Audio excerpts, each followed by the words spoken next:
All right, welcome to the program as I'm fading in and out here. Let's see here. Let me adjust the camera a little bit. All right, that's not too bad. It's got my whole big giant head in there. There we go. Let me try to get a little better. If I get it too low, it looks like I'm freaking sitting in a hole. Don't want that. All right. Welcome to the program. It's the Livin Life and Style Daily Travel Update for April 8th, 2025. I am your host, Eric Tiemann. And this show is brought to you by Livin Life and Style Travel, a full-service travel agency that can help you with everything from business travel to personal travel, including personal leisure vacations, group travel as well. You can call them for all of your travel needs. Their number is 816-744-1405. That's 816-744-1405. You can also find them on the web. Oh, damn, I forgot to tell everybody on Facebook that we're doing the show. Oh, well. I'll have to do that tomorrow. Anyway, point being, welcome to the program. You can also find Livin Life and Style Travel on the web at livinlifeandstyle.com. That's livinlifenstyle.com. So, we have a host of good new articles here. A lot of information about new cruise ships getting serviced. And we will touch on some information about Amtrak's new trains.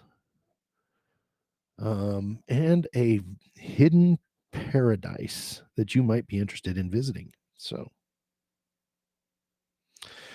that is what is on the docket for today. All right, so let's get on to our first article of the day. 13 cruise ships are going to be entering service in 2026. 13 cruise ships going into service in 2026. This is from Cruise Industry News. This was published on April 3rd. According to the latest edition of the Cruise Ship Order Book by Cruise Industry News, 13 cruise ships will enter service in 2026.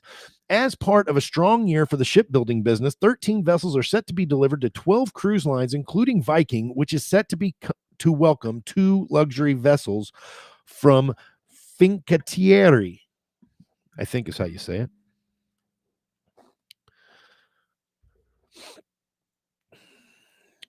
The year will be particularly strong in the luxury segment, with 7 upscale vessels set to enter service. In addition to Viking, other brands taking delivery of high-end new builds include Emerald Cruises, Explora Journeys, Atlas Ocean Voyages, and Regent Seven Seas Cruises. Marking Orient Express's official debut, the OE Corinthian is also set to enter service in 2026, kicking off the company's first ever cruise program. The industry is welcoming several large ships next year as well, including the Legend of the Seas, currently being built for Royal Caribbean International at the Meyer Turku in Finland. The 250,000-ton vessel will be the second in the company's Icon class series. I think Star comes out this year. That would make Legend the third. Anyway, Norwegian Cruise Line and TUI Cruises are welcoming large vessels to their fleets with the debuts of Norwegian Luna and the Mein Schiff Flow. Continuing its record-breaking world class, MSC Cruises is set to take delivery of the MSC World Asia from the Chantiers de l'Atlantique. Other ships entering service include Adora Flora City, which will become the largest cruise ship ever built in China, and the Magellan Discovery, which was designed to offer expedition cruises in Antarctica. According to CIN's independent research, the new ships will add roughly 38,000 berths to the industry in 2026, with an average size of 112,377 tons and an average cost of $805,066,667. The new builds will cost over $12 billion. The cruise ship industry is banging. The cruise ship industry is banging. They are knocking out cruise ships faster than anybody can imagine. Anybody can imagine.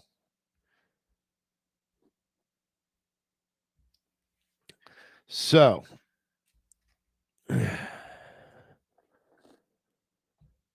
that is what's going on with the cruise ships. They are all kinds of them are coming out over the next few years. They have really ramped up buying. I think some of it is still probably um, unleashing um, pent up demand from the COVID years. Quite honest, I don't know that to be sure, but they are pumping them out left and right now. And the cruise business has been so busy since COVID. People have really taken to enjoying their vacation time and taking their vacation time. It used to be true that vacation time was highly underutilized in the corporate world. Everybody had these great deals for PTO, paid time off, and nobody was using them. And then here recently, especially after COVID, people are like, screw this, man. I'm going to at least take my vacation time. And I can't say that I blame them. Why would you? Why wouldn't you? If you don't take your vacation time, that's money you're leaving on the table. And it's work you're doing that technically you don't have to do. So in other cruise ship news,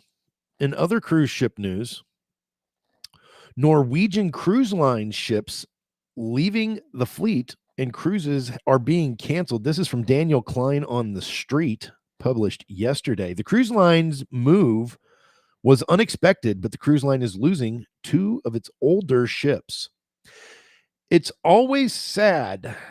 What was Daniel? Daniel writes, it's always sad when a cruise line sells or scraps a ship that hasn't been in service for decades. That's because it seems like every ship has passengers who consider it their favorite. What some see as old and outdated, others find quaint and welcoming. Passengers also often have a soft spot in their hearts for whatever their first ship was. Sometimes people will consider that ship a favorite and visit it every now and again. Ships do, however, have a lifespan. Usually that's around 30 to 35 years. Norwegian Sky entered service in July of 1999, over 25 years ago. The ship was actually ordered by Costa Cruises and was supposed to be the Costa Olympia. Norwegian bought the ship as an unfinished hull, and it eventually became the Norwegian Sky. Now that ship is nearing the end of its journey with the cruise line. Norwegian Sky, at 77,000 gross tons and with a passenger capacity of just under 2,000, is one of the smaller ships in the NCL fleet. Oh, Norwegian Cruise Line sells Norwegian Sky. Quote, come aboard Norwegian Sky and discover a more intimate and traditional cruising experience. Sail the Bahamas, Greek islands, go on one of Norwegian's extraordinary journeys, and more on this ship. From onboard pools to the award-winning Mandara Spa, get ready to enjoy some well-deserved me time, the cruise line shared on its website. Norwegian Sky will soon leave the cruise line's fleet, according to a letter sent to passengers. Quote, dear valued guests and travel partners, we're writing to you today with the news that one of our renowned ships from the acclaimed Sun Class series, Norwegian Sky, will leave Norwegian Cruise Line's award-winning fleet to embark toward new horizons, end quote, the cruise line said.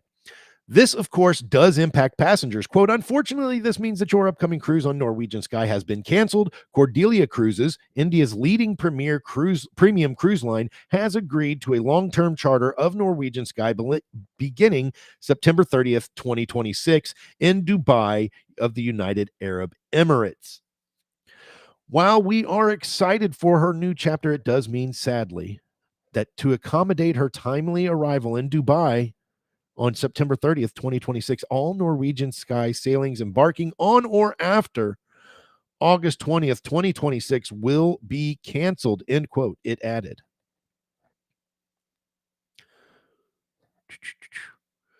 Quote, it's official. We started with one and now we're a fleet. We're proud to announce that 2 magnificent ships, Sky and Sun, will soon be joining the ever iconic Empress, the company shared on Instagram.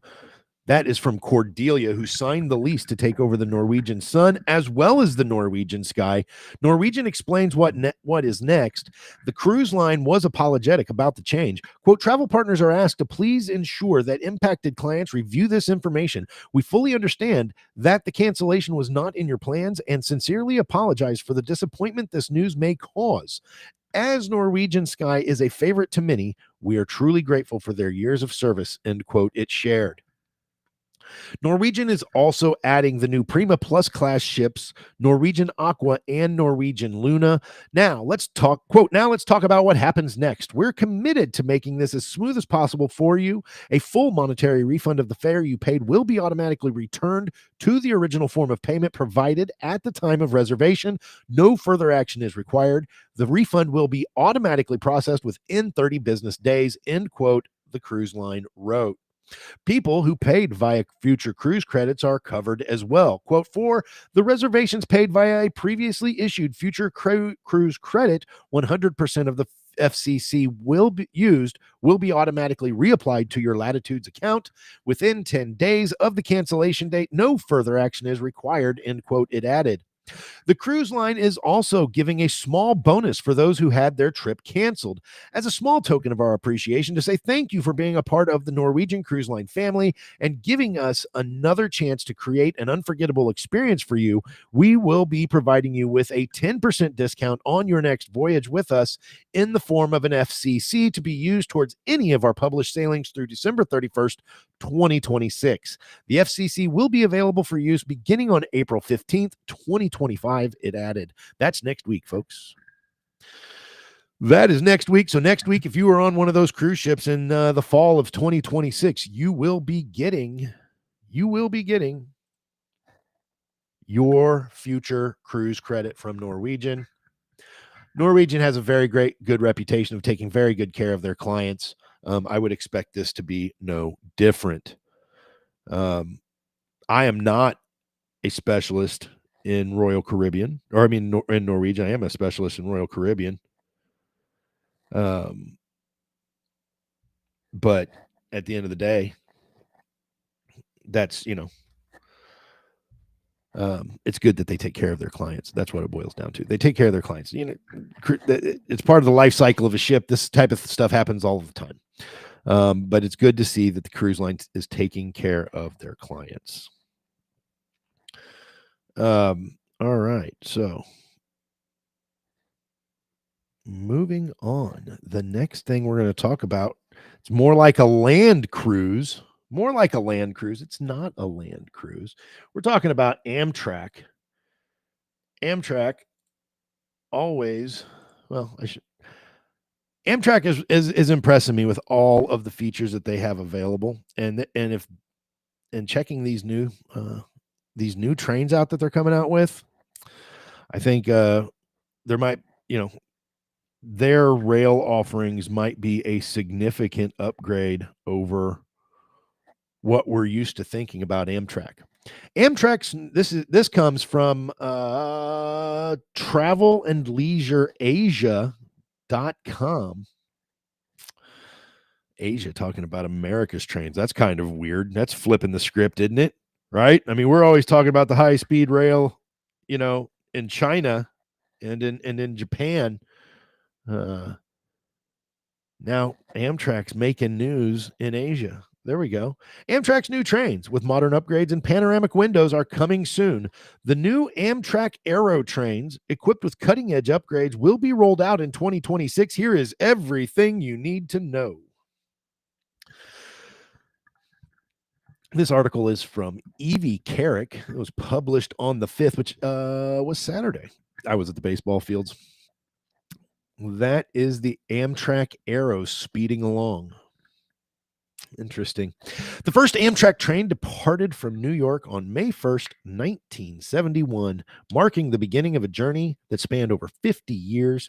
Even as the era of rail travel declined and air travel took center stage, Amtrak remained a steadfast presence connecting commuters and travelers across the United States. Now, over half a century after its founding, the U.S. National Railroad Company is implementing some changes. Yeah, it only took 50 years. This is what happens when you have a government running a business.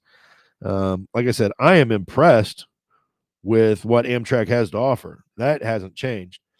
It's still like incredible that they've really had minimal changes, if any, over the course of 50 years.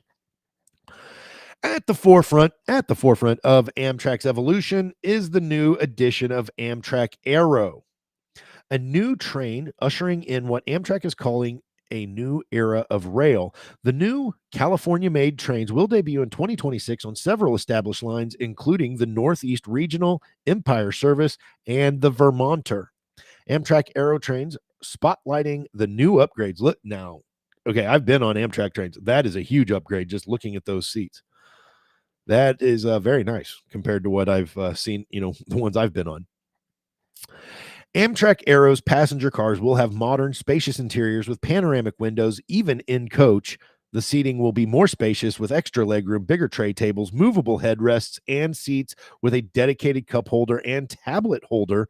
Additional amenities include onboard Wi-Fi, individual outlets, and USB ports, and enhanced lighting. Amtrak's cafe cars will also get a modern upgrade with self-service options. The new trains are also more fuel efficient, producing 90% less particulate emissions in diesel operations. The trains operate at speeds of up to 125 miles per hour, resulting in reduced travel times across the board. Passengers using mobility devices and wheelchairs will find improved accessibility on Amtrak Aero with restrooms, vestibules, and cafe cars designed for wheelchair accessibility and lifts for people using mobility devices. So it sounds like a massive upgrade for Amtrak trains. Sustainable transportation, a modern design, and world-class amenities, Amtrak Aero will transform the travel experience. This is the future of Amtrak, Amtrak President Roger Harris said in a video on the company's website. The first Amtrak Aero train will debut in 2026, but eventually these trains will be rolled out on several of the rail company's main lines. This includes Northeast Regional, Empire Service, Amtrak Virginia Services, Keystone Service, Amtrak Down Easter, Amtrak Cascades, Maple Leaf, New Haven, Springfield, Greenfield Service, Palmetto Carolinian, Pennsylvanian, Vermonter, Ethan Allen Express, and Adirondack.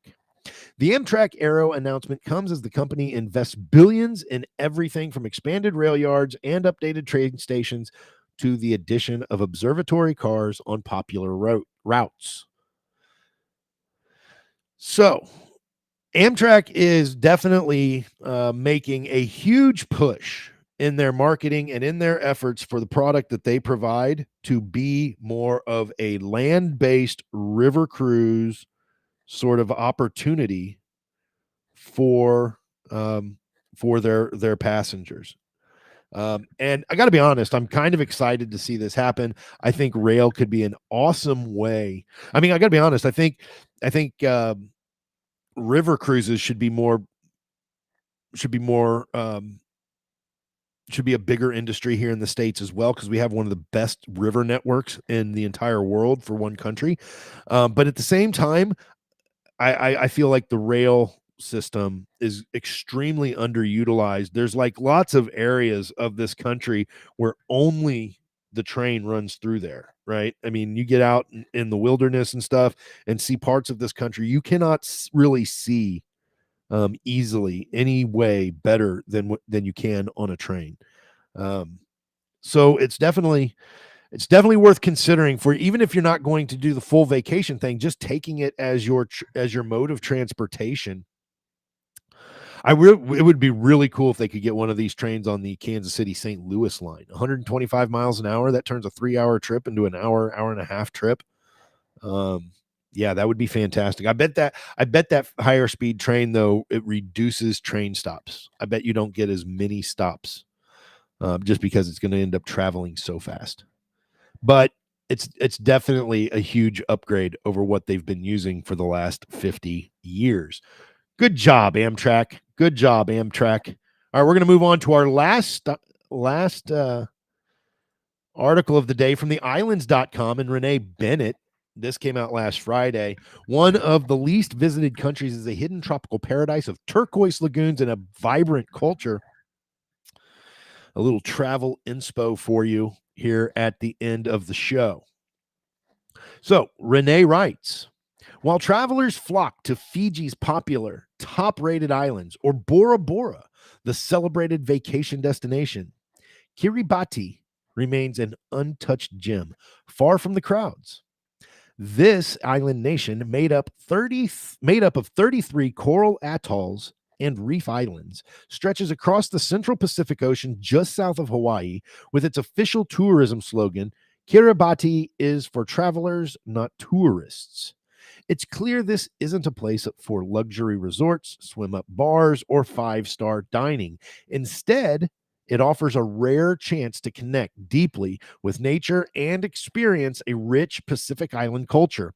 Of the 33 islands, only 21 are inhabited, with most lying just a few meters above sea level. Rising tides threaten the land, making now the perfect time to experience Kiribati before the effects of climate change alter it forever.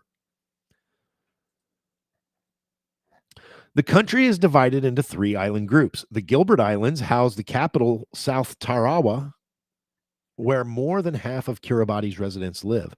Tarawa's history is deeply marked by World War II, with remnants of battle still scattered along its shores. The Phoenix Islands, the world's largest marine protected area, host only one inhabited island, surrounded by thriving coral reefs, home to around 800 marine species. Lastly, the Line Islands, known for their exceptional fishing opportunities, sit in the world's most advanced time zone, making them the first place on Earth to welcome each new day. Discovering Kiribati, from war relics to untouched waters. Kiribati's islands hold a layered history shaped by centuries of migration, colonial rule, and wartime conflict. Once a settlement of various Pacific peoples, the islands became a British colony in 1892 and only gained independence in 1979. Hell, I was born. During World War II, Japan occupied Butaritari, that's what I'm going with, Butaritari, and Tarawa, leading to an American-led battle that left nearly 6,400 dead. Oh, that's during World War. Yeah, Japan occupied. Okay, sorry. Let me reread that sentence. During World War II, Japan occupied Butaritari. Okay, during World War II, Japan occupied Butaritari and Tarawa, leading to an American-led battle that left nearly 6,400 dead. Today, Tarawa bears the marks of this history, with scattered wartime debris and bunkers hidden along the coastline. The southern parts of the atoll, Betio Island, is where you're most likely to find war relics, including abandoned tanks and artillery guns left behind on beaches named Red Beach, Black Beach, and Green Beach. As the largest township in the capital, Betio Island is home to the Kiribati National Tourism Office and a handful of local cafes, including Mary's Beach Cafe, where visitors can try the national dish, palusami, coconut cream wrapped in taro leaves. Here, you can also see a Kiribati traditional dance performance and rent jet skis. South Tarawa's islands are connected by causeways allowing easy access to cultural sites like Bariki's Main Square or Kiribati National Museum and Cultural Center in Bikinibu. Dude, I'm doing the best I can on these names. These are great names, but I'm not well versed in the pronunciations, so you'll have to forgive me if I'm butchering them and you know better. Kiribati's natural habitats are breathtaking. Kiritimati, Christmas Island, in the Line Islands. Man, I am having trouble with this one. Is a dream destination for anglers, offering year-round fishing in pristine green blue waters teeming with bonefish, triggerfish, and yellowfin tuna. The island's crystal clear lagoons also provide prime spots for snorkeling and surfing. For a truly untouched marine ecosystem, the Phoenix Islands a UNESCO marine protected area, boasts some of the Pacific's luscious coral reefs. Canton Island, the one inhabited island in this group, welcomes visitors if you get permission from the PIPA office in Tarawa. Tips for a responsible and rewarding Kiribati trip. Kiribati's fragile environment necessitates responsible tourism. The World Bank Climate Change Knowledge Portal reports that rising sea levels threaten to render the islands uninhabitable by the mid 21st century, with changing climates already causing flooding and prolonged droughts. With last chance tourism drawing visitors to endangered islands, Kiribati launched its sustainable tourism policy in 2024, emphasizing eco-friendly travel. Travelers can contribute by shopping locally, respecting conservation efforts, and minimizing waste to help preserve the islands for as long as possible. The best time to visit is during the dry season from May to October, when the weather is warm and the waters are calm. English is widely understood alongside the local language Kiribati, and learning a few basic phrases is appreciated. Note that most businesses here only accept cash. International flights arrive at Bonriki International Airport in Tarawa and Cassidy International Airport on Kiritimati. With direct connections from Honolulu, Australia, and various Pacific islands, while South Tarawa is accessible by car or bus, many of Kiribati's outer islands rely on bicycles, motorbikes, and walking as the main modes of transportation. There you go. The tropical islands in the South Pacific that you had never heard of before is Kiribati. It doesn't really sound like, if you're looking for that real luxury vacation, I don't think that's in order. On this trip, it's more about an ecological adventure. So very interesting. Excellent little update there from the islands.com. I like that website. They have a lot of great travel inspo on that website. All right, that does it. It's a little bit of, I didn't think I would make it through all of those stories that fast, but here we are. And since I had networking meeting earlier in the morning, I'm going to go ahead and hop off here so I can get some extra work done. But there you go. It's the Livin Life and Style daily travel update for April 8th, 2025. Brought to you by Livin Life and Style Travel, a full-service travel agency. You can reach them at 816-744-1405. That's 816-744-1405. You can also find them on the web at livinlifeandstyle.com. That's LIVINLIFENSTYLE.com. All right, guys. Have a great day. I will see you here tomorrow at 11 a.m. We will also have the business roundtable tomorrow at noon. So be ready for that. And for all of those who missed, who I didn't get the information put out on my LinkedIn and Facebook channels, I'll do better tomorrow. But here we are. There you are. Have a great day. We will see you soon. Be good, everybody.